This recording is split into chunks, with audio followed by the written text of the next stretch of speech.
Report tomorrow, Tuesday, December 16.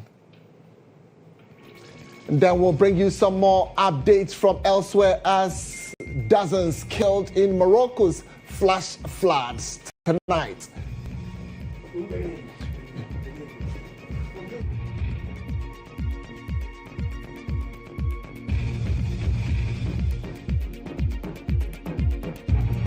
Of sports, will fill you in with some latest happenings from our world of business, and I will share more details from our local front with you. Stay with us for more.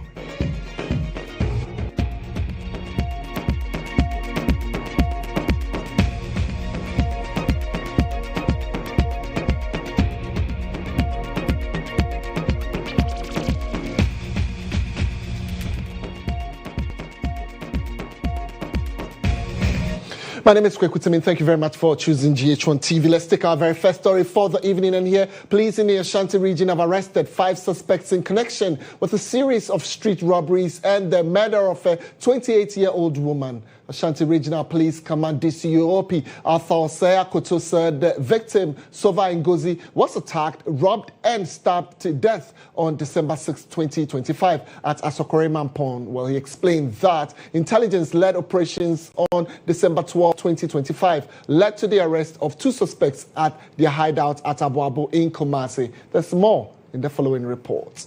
The suspects were identified as Farouk Idris, 20, a motorbike mechanic and rider, and Salim Mohammed, 19, also a motorbike mechanic.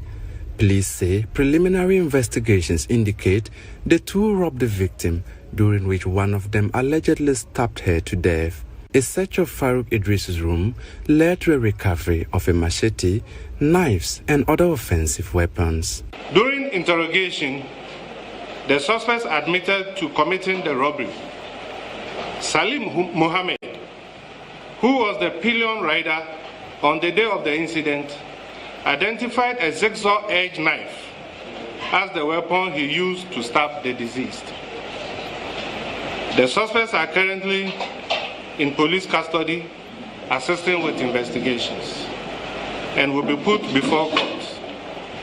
In a related development, the police commander announced the arrest of 3 more suspects in connection with a series of street robberies across Asokore-Mampong, KNUST, and other surrounding communities.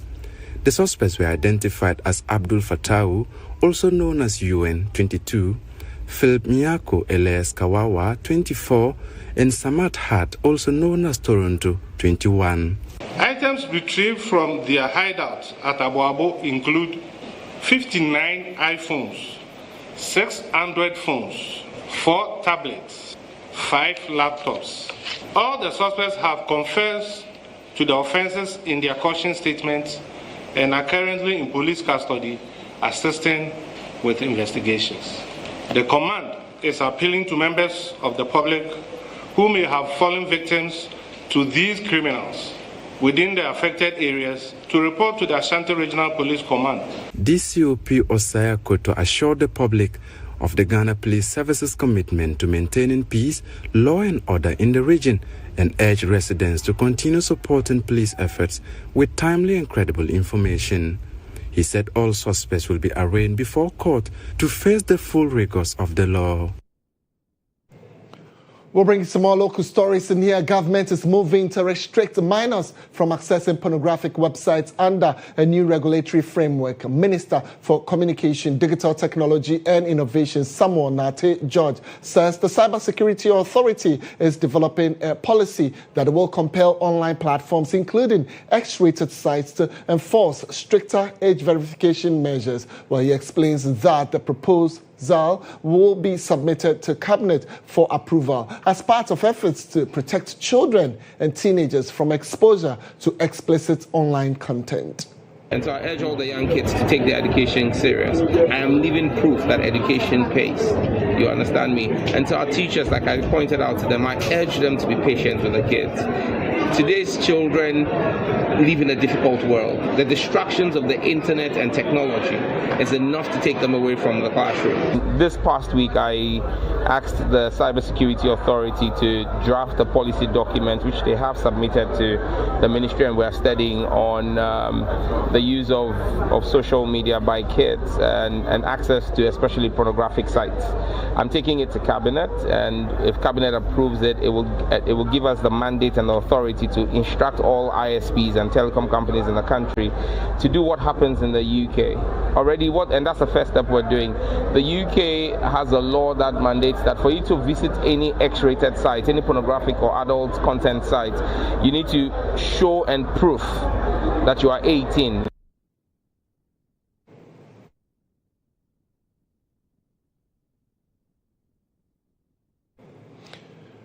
All right, so I'm trying to get more details into this, how children can be better protected. And of course, there's no other better person to reach out to tonight than the Executive Director for Child's Rights International, Bright Appiah. Bright, thank you very much for your time tonight. It's definitely a move that comes and needs to be perused. From a child rights perspective, how serious is the threat posed by easy access to X-rated content online to children and teenagers? It's a very serious matter, and such issue require a national discussion, and then how best we can place it in a context so that the limitations that we put on the internet will serve the very purpose that would build the capacity of children. And the reason being that if you look at the research that have been conducted, especially one was conducted in South Africa, and the dynamics are not different from ours, clearly indicates that children spend more than 6 hours every day online trying to look for information that are not relevant. Then again, the psychological issues that they go through, and then also issues that build their capacity down. So in terms of their focus and things that they deem to be relevant, it's being shaped by the internet.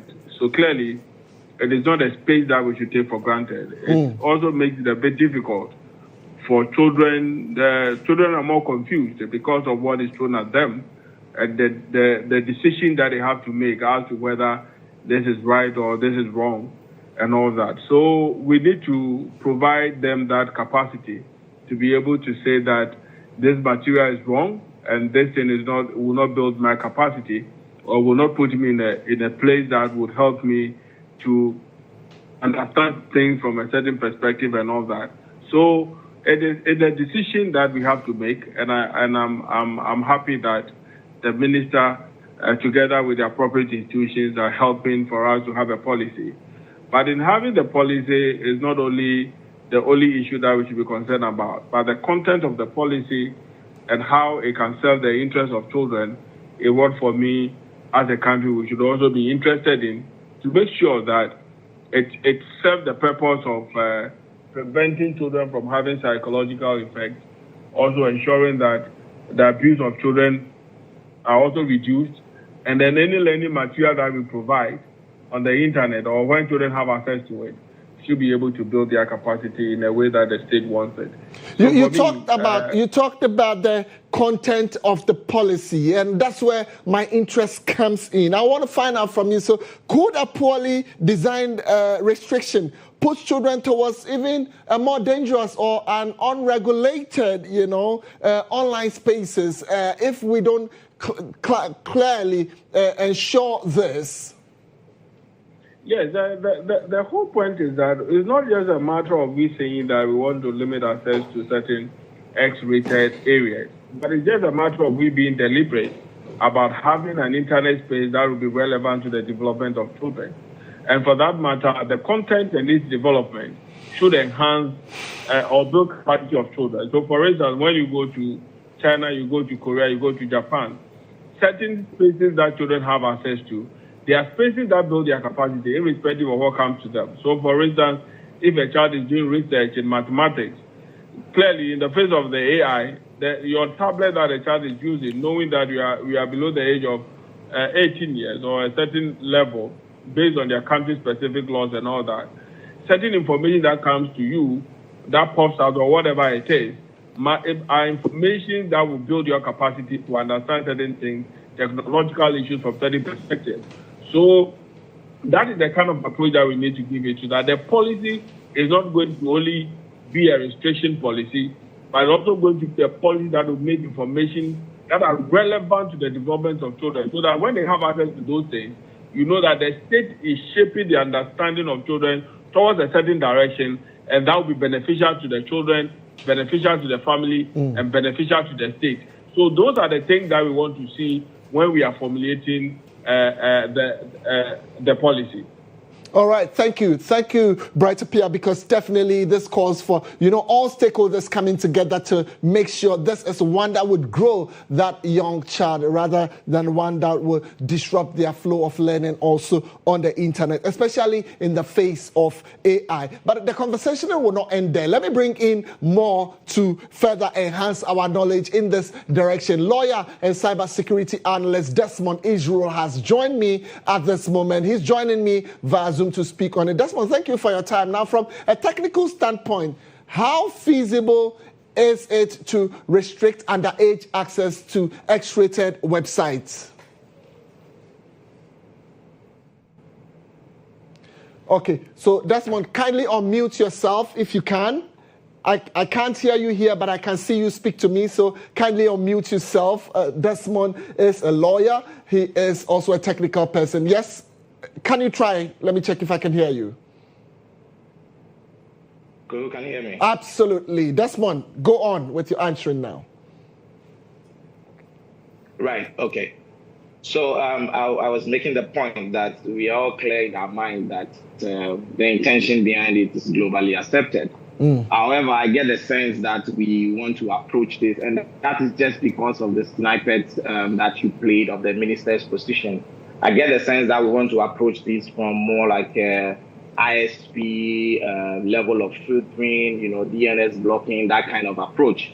And I like the fact that the minister also mentioned the fact that we are gleaning from the UK. So let me drive home this point. The UK has two laws. 2017, they had the Digital Economic Act. That did not help too much because of the approach of these filtering and then the age gating, what you call the age verification, is technically known as the age gating. And so they changed their approach. And currently there is a new law as of 2023, and that law is the Online Safety Act. It's also for the reason that you don't always get policies to be able to push some of these things when it becomes dire. Policy positions are very fast to go to market with, but when it comes to the enforcement of certain rights and certain obligations, there are always challenges, and that's why people would want to, apart from policy, also adopt the law. So if we are going the UK direction, then what they have done so far is to bring in what we call the high effective age assurance method. And these are three things. They are doing third-party verification there. They are also doing what they call the facial estimation, and then they are doing credit checks in the worst-case scenario. Now, the facial age estimation is going to help with these bypasses. I'm sure readers may have heard of VPNs, virtual private networks, proxy servers, even mirror sites, some sites that would have the same content explicit, but then their DNS names would not explicit content, and so it becomes difficult for those traditional processes to plug them off. So really and truly, yes, these can be done, but the approach, we would have to look at it very well. I think I like the position that the child rights CEO took, which is that we need to also see what exactly is in the. He actually asked the lady that contacted me. I would have wished I know what is in there, but we understand it's at the inception stage, so we are looking at it from that perspective. Technology alone cannot reduce the risk. No. Israel, help my viewers understand tonight. The risk, but it cannot eliminate access, and that's important.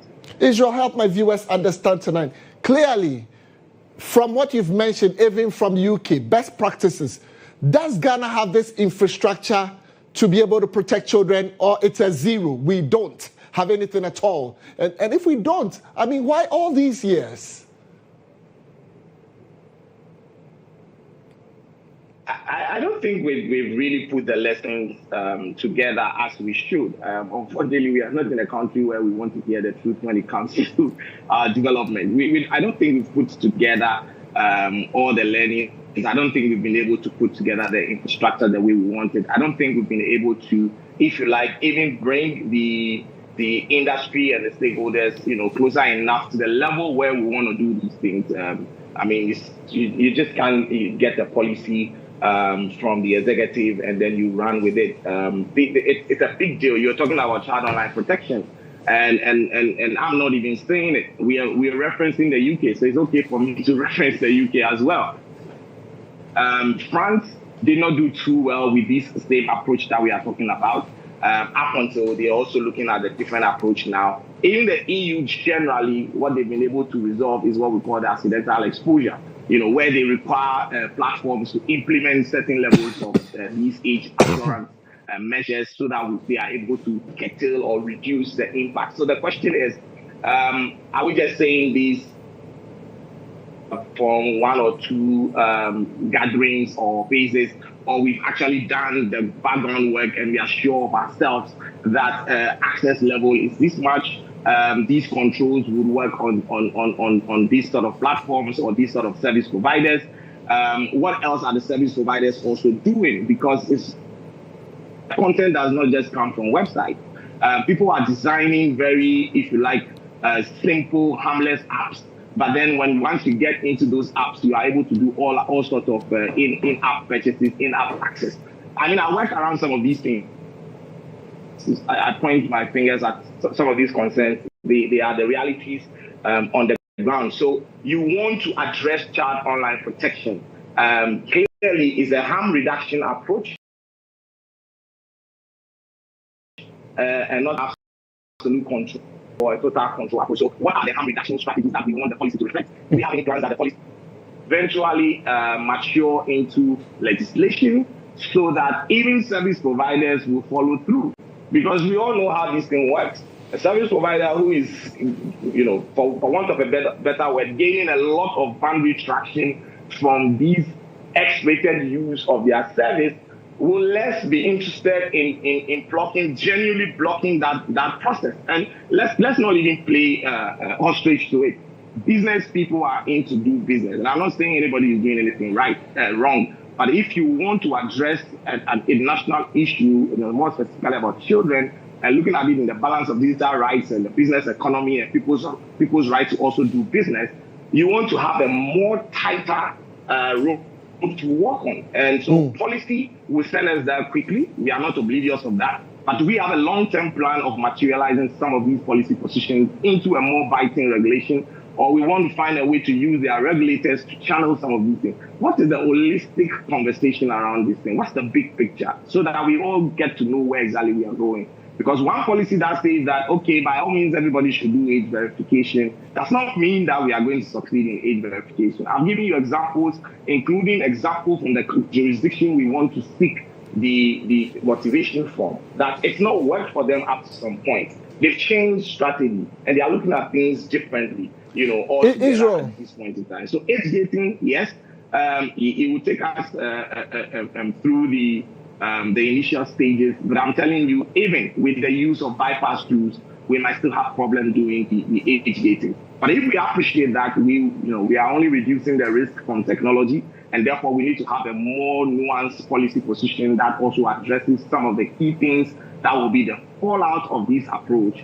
Then clearly we might be getting somewhere. Of course, the examples we cited from the UK and France, they didn't start yesterday, and of course they are still on the process of improving what they have done. I think if we want to follow them, and then we should probably take the learnings to domesticate the learnings into what are our exact experiences. Are there any statistics that Israel, I might not have all the what's the role time. of service providers? Are they going to create different level of services and all that?